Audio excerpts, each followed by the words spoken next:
Welcome. Thank you for coming. Today we are discussing that guy, Charles Stewart Parnell, the uncrowned King of Ireland. I thought it was me, but they said no, that title's taken. The year is 1879. Not now, but then. Just go with me, play with me here.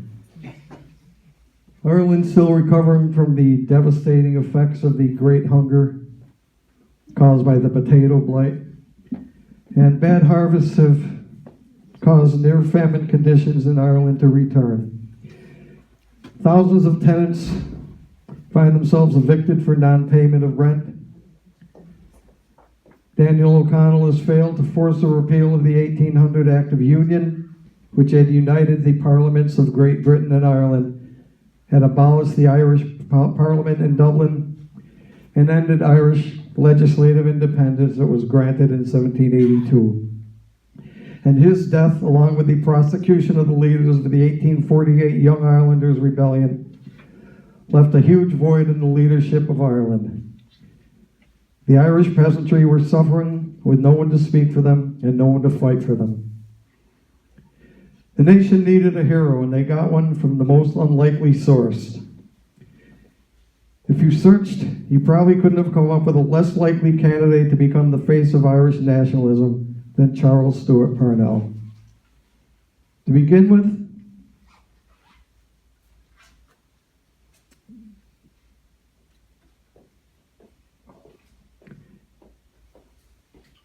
he was a Protestant.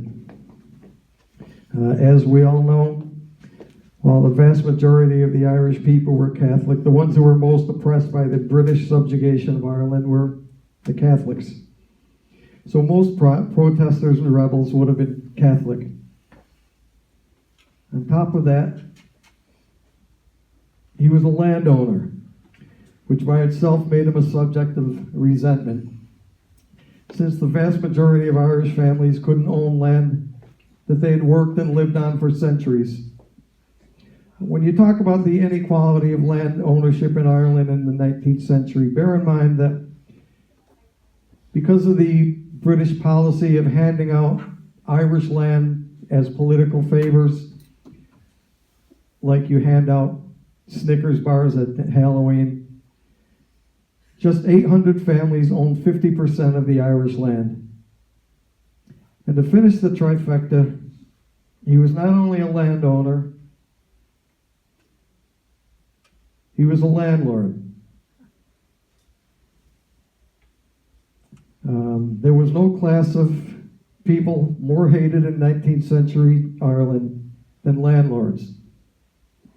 One of the contributing causes of the Great Hunger, and don't call it a famine, was the landlord-tenant system in place in Ireland in the 19th century. Ireland's overall population stood at around 5 million in 1879, the vast majority of whom were forced to live on small rented plots, so small that the potato, which yielded the greatest amount of food per acre, became the only viable crop. This led to an overdependence on a single crop, which made the failure of that crop devastating. What's not often mentioned is the potato blight hit not just Ireland, but hit all of Europe and most of North America. But because Ireland was so dependent on the potato crop, the consequences there were catastrophic. The mass evictions at the height of the Great Famine had illustrated just how indifferent landlords were to the suffering of their tenants. And naturally, that made the Irish populace resentful. And if that didn't make it hard enough for Parnell to succeed, he hated the color green, and seeing it would make him ill. But succeed he did, and beyond anyone's expectations. So the question is how? With all those factors working against him, what did he have that inspired such devotion? Well, for one thing, he gave the Home Rule Party credibility. The English could look at him, if not as one of their own, as an equal. as opposed to their general view of the Irish, who they viewed as barbarians, and particularly the Catholic Irish, who they viewed as papish apes. He also had an unerring grasp of the game of politics and a genius for strategy that seemed to always anticipate the right move and keep him one step ahead of his opponents. And something that can never be overlooked in politics, he had the look and the regal bearing of a hero. One newspaper called him the handsomest man in all of Ireland. Again, I thought that was me. He maintained a rigid self-control that unnerved his opponents. So the question becomes not how, but why. Born into a land-owning family that was part of the Protestant ascendancy, he could have chosen a life of privilege. So what led him to devote his life to fighting for Irish independence and an end to land inequality? Well, if the British are looking to lay the blame, they can place the blame on the women in his life, starting with his Boston-born mother, Delia, who was raised in Cheshire before moving to Ireland. And she raised all her children to despise all things English. The idea of the nationalist politics in the form of Fenianism was brought into the Parnell household by Charles' younger sister, Fanny, who first brought her brother into contact with radical nationalist ideas. Fanny and her sister, Anna, were pretty fascinating figures on their own. As part of the upper-class Irish society, they were presented at court, the first step in finding a husband. But Fanny and Anna rejected the traditional path of marriage, children, and domestic life, which was expected of women of their social position.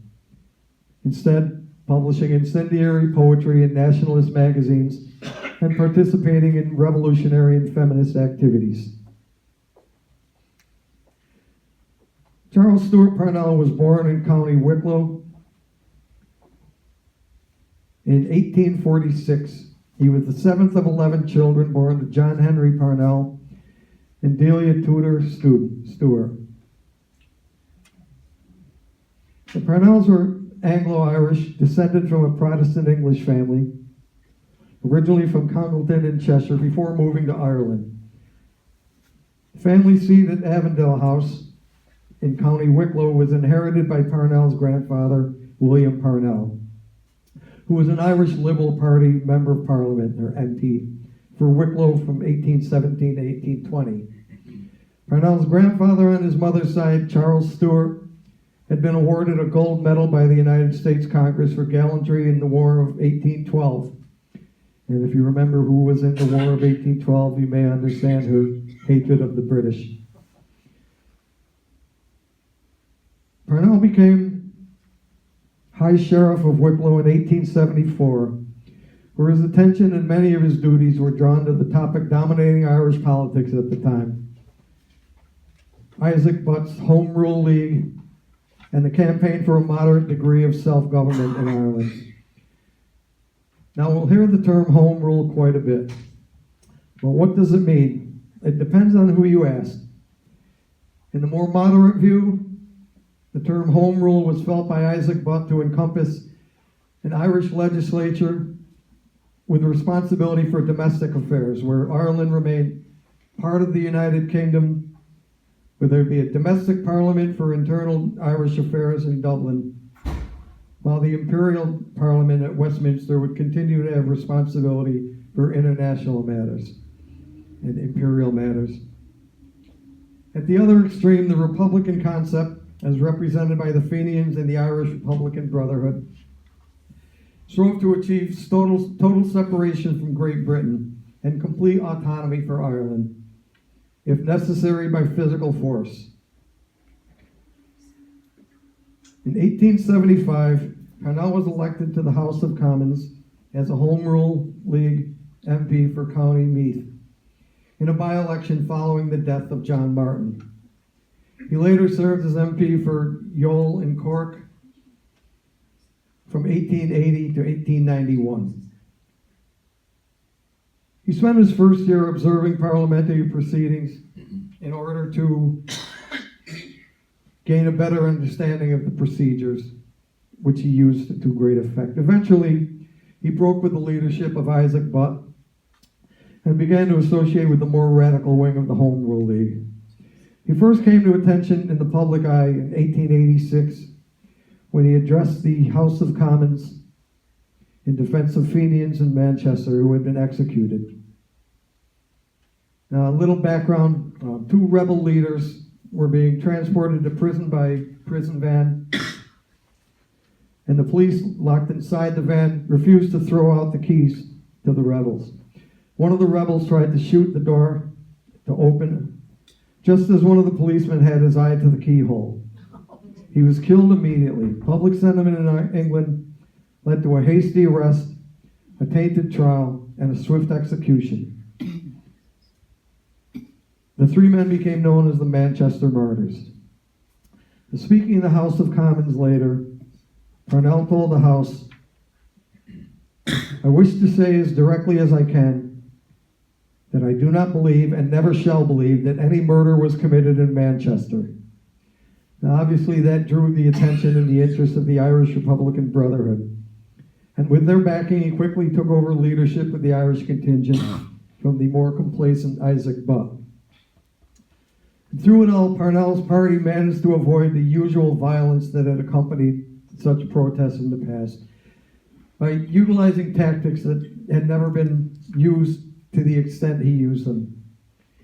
In order to force England to address the Irish question, Parnell perfected an old parliamentary weapon. One of the parliamentary rules was that no vote could be taken until all debate was passed. So he undertook the policy of obstructionism, which would prevent Parliament from voting on bills by continuing debate on them for as long as possible, thus wrecking the plans for government for legislation. That campaign reached its height in the opposition to the Irish Coercion Bill. The Irish Coercion Bill was a response to the sometimes violent confrontations in Ireland between the landlords and tenants, and it allowed for imprisonment without trial for those linked to the agitation. Parnell, newly elected to the leadership of the Irish Parliamentary Party at Westminster, orchestrated a campaign of obstruction that kept the House sitting for 2 days, actually 41 hours, before it was brought to an end by the Speaker, Sue Henry Brand. Another tactic developed by Parnell ensured that part of his legacy would live on for as long as English is spoken. The land war reached its most significant point when a very unpopular landlord in County Mayo carried out a number of evictions from many of his small farms. On September 19, 1880, Parnell spoke to a large crowd at Ennis, County Clare, advising them of a new nonviolent strategy. "When a man takes a farm from which another has been evicted," he said, "you must shun them on the roadside when you meet him. You shun them in the streets of the town. You shun them at the shop counter. You must shun them in the fair and in the marketplace, and even in the house of worship, by leaving him severely alone, by putting him in a moral coventry, by isolating him from the rest of his kind as if he were a leper of old. You must show him your detestation of the crime he has committed." The landlord and his family were reduced to a state of helplessness as they found themselves cut off from their neighbors, unable to harvest their crops or even buy food. His name became applied to others subjected to the same treatment, and we still use it today. The landlord's name was Captain Charles Boycott. All this led Parnell to come to an agreement with the hardcore Fenians led by Michael Davitt and John Devoy to bring together moderate Fenians and Parnell's radical home rulers. Agreed to verbally in 1879, it led to an escalation of the land war, which was a national protest against landlords in Ireland, and which led to the creation of the Irish National Land League, which sought to reduce the problems of the tenant farmers by reducing rents and assisting those facing eviction. Goals of the landlord of the land war became known as the 3 F's, not the 3 you're thinking of.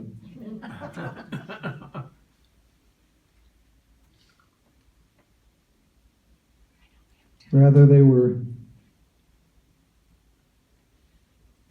fair rent, meaning rent control, and for the first time in the United Kingdom, fair rent would be decided by the land courts and not by the landlords.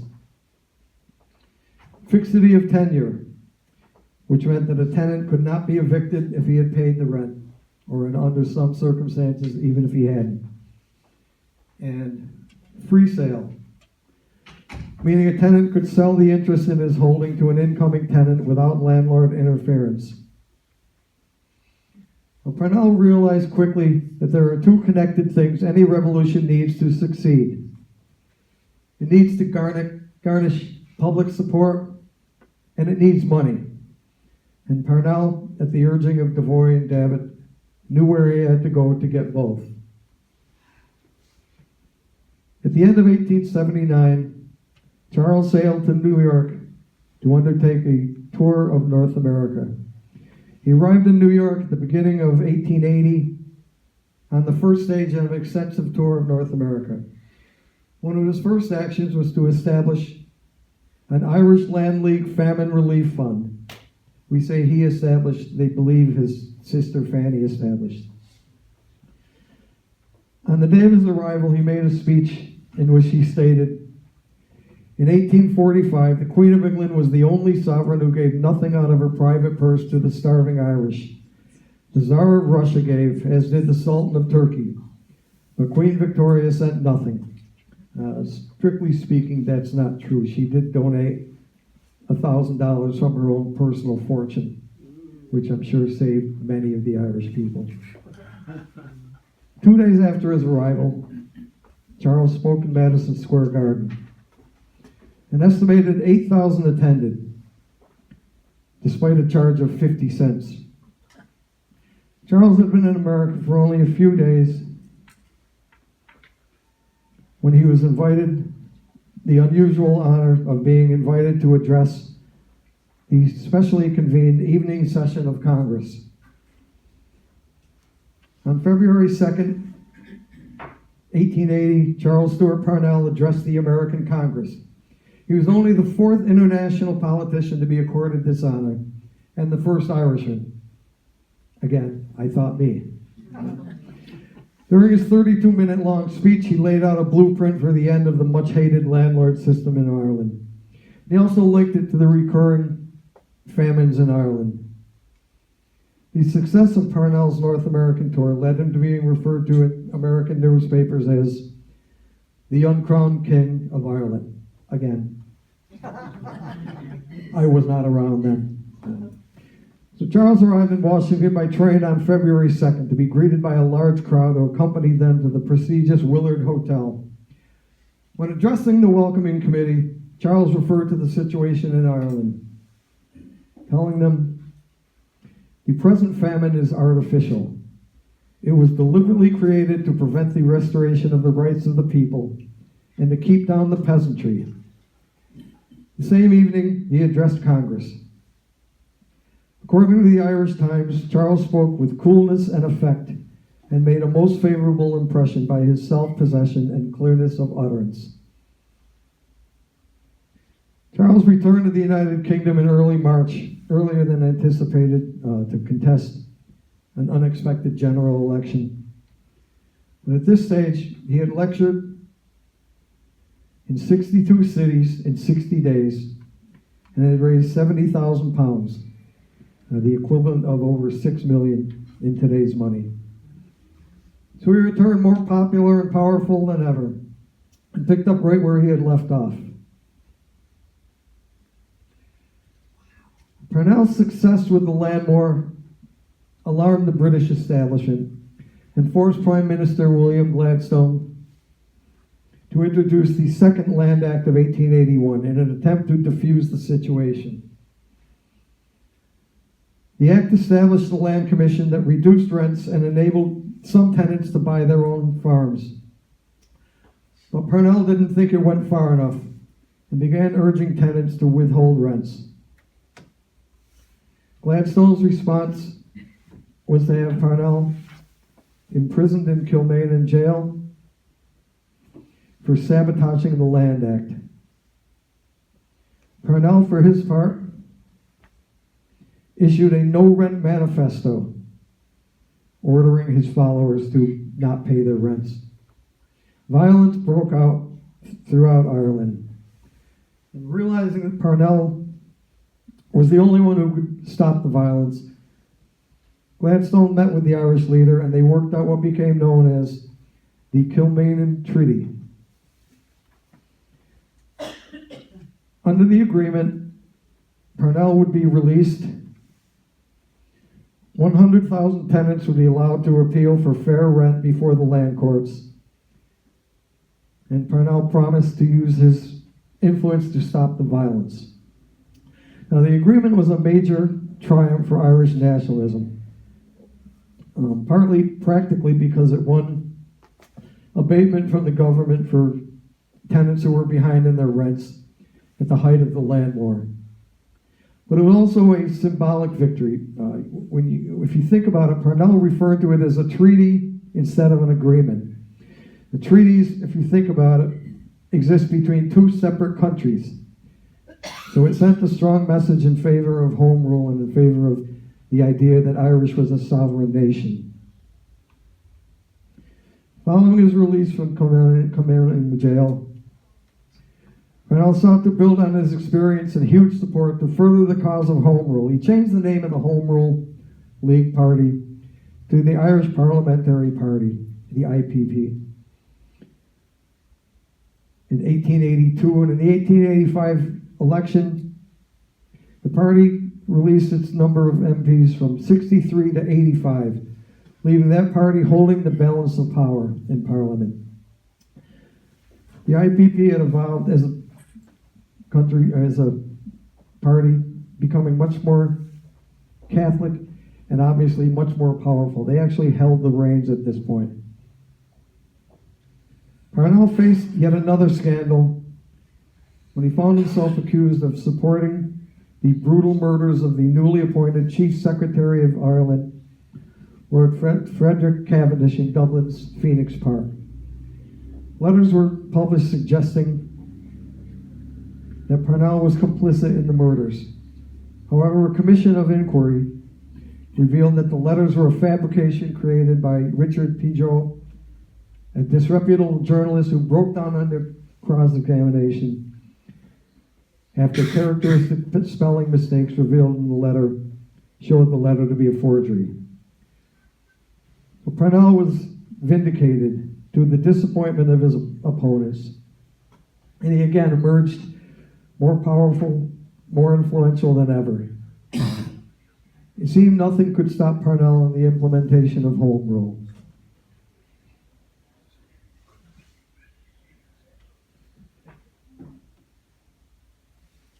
Willie O'Shea, one of Parnell's supporters, was, in the terms of the day, a cad, a bounder, a layabout, a carouser, and a gambler. Once again, I thought that was me. For years, his wife Catherine, better known as Kitty, had in fact been Parnell's mistress, an open secret. And Parnell was the father of 3 of her children. O'Shea had separated from his wife many years earlier, but would not divorce her because she was expecting a substantial inheritance. However, when it became apparent that the inheritance wasn't forthcoming, he began divorce proceedings, probably at the urging of British agents, charging her with adultery and specifically naming Parnell in the suit. The divorce case scandalized the Catholic Ireland and split Parnell's Irish Parliamentary Party in two. Parnell did not contest the divorce because he wanted to marry Mrs. O'Shea, and the divorce was granted. He married Catherine on June 25th, 1891. But the damage had been done. News of the long-standing adultery created a huge public scandal. The Catholic Church hierarchy in Ireland was shocked by Parnell's immorality, somewhat like Claude Rains was shocked to discover gambling at Rick's place. And he feared that it would wreck the cause of home rule. The chief Catholic leader, Archbishop Walsh of Dublin, finally declared against Parnell. British Prime Minister William Gladstone told Parnell that if he didn't resign as leader of the Irish Party, then their alliance would be finished, along with any prospects of home rule for Ireland. With Gladstone having abandoned him, a meeting of members of the Irish Party was arranged to decide whether Parnell could continue as leader. While he retained many of his followers, a vast number turned against him for his part in what they regarded as a sordid public affair. And he was removed as leader of his party. Despite his rapidly deteriorating health, Parnell mounted a spirited re-election campaign before succumbing to illness. He died at the age of 45 on the 6th of October, 1891, in the arms of his wife. His funeral took place on October 11th at Glasnevin Cemetery, attended by more than 200,000 people. He left a legacy as a skilled orator, a brilliant politician, and an inspiring leader. He had the capacity to spellbind the Irish public and the skills to navigate the treacherous tides of parliamentary politics. He improved the lot of thousands of Irish peasantry and helped bring about the end to the brutally oppressive landlord system and saved the lives of thousands of oppressed tenants. His goal of domestic self-government as a solution to the Irish question may not have been achieved in his lifetime, but he spread the desire for self-government that set the stage for the establishment of the independent Republic of Ireland.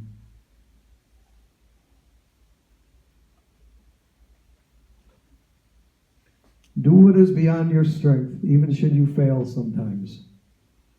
And he pretty much lived that.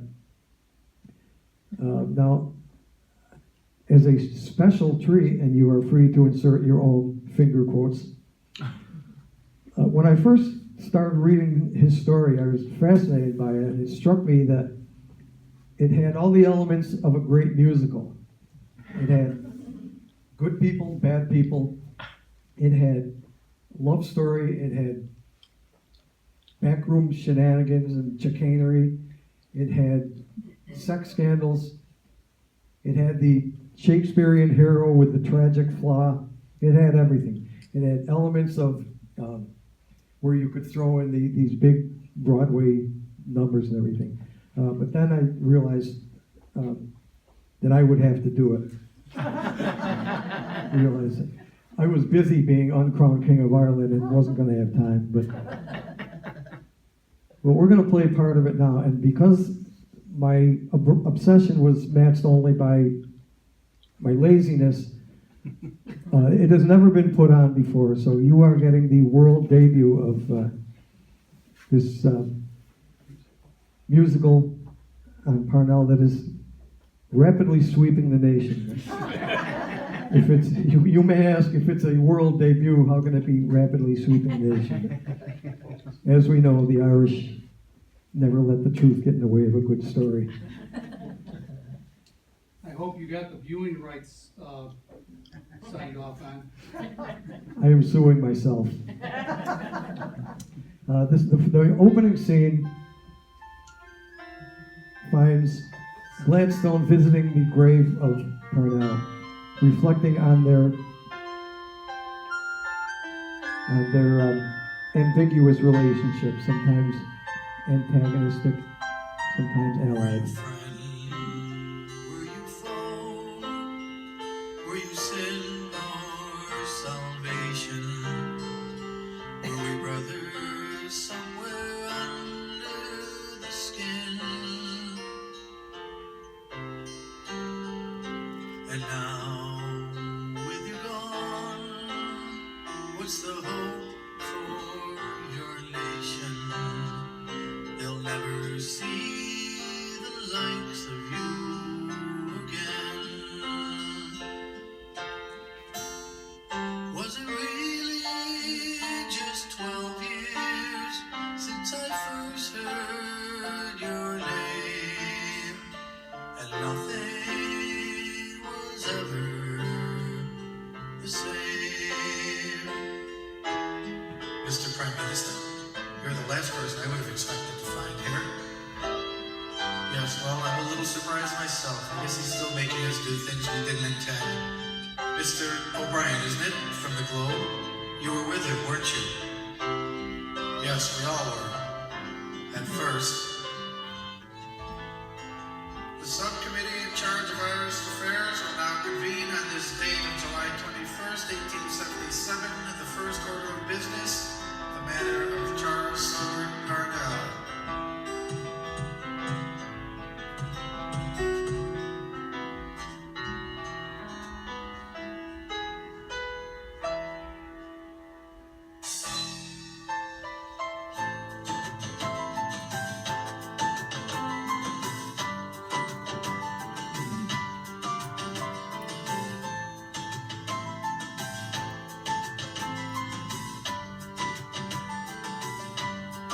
Lord, if I may, I have some reports, somewhat alarming. The poor peasant farmers are all out of sorts. This man has advised them to withhold their rents. And what's more distasteful, they banded and chased the collectors we've sent. The landlord, they tried to evict them. They won't let themselves be expelled. With their staffs and their pikes, these pennies and mikes chase them away as they yell. Parnell.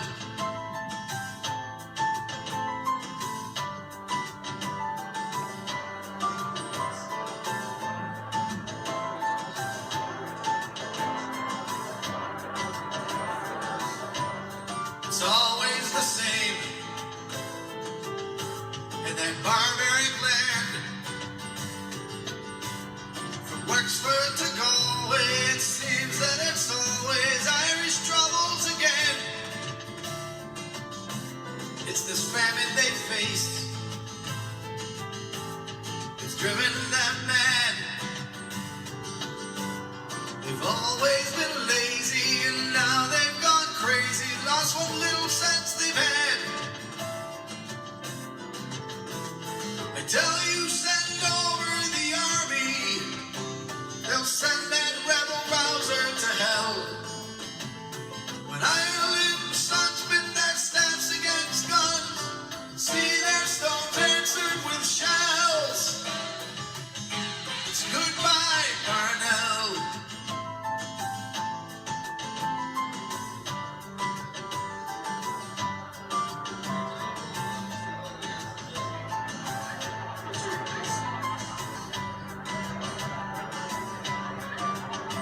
He's just another old common tone, another pretender to an imaginary throne.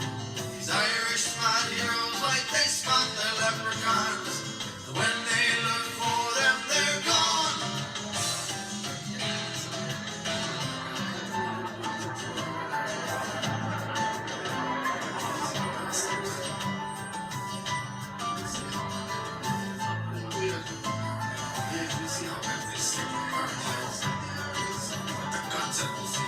Are you really that blind? Can none of you see? This landlord's a smokescreen. He cast off the yoke. He wants Ireland free. We must stop him now,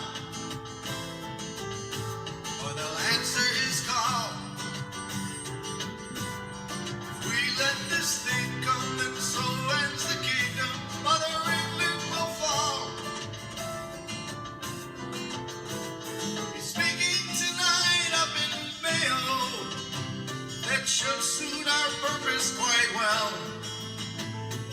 if this crowd's quiet, we'll incite a riot, an excuse to lock him up in a cell.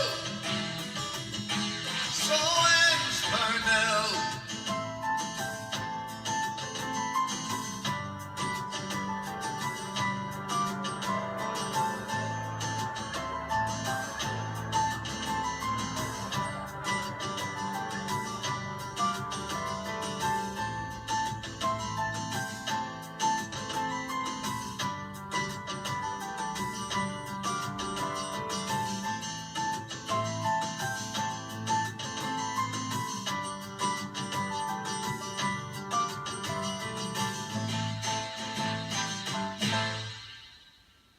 I can feel it, this one is different.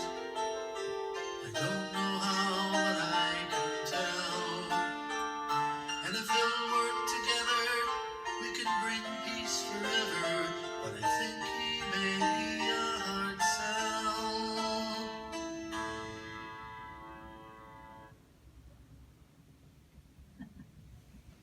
Thank you all for your rapt attention.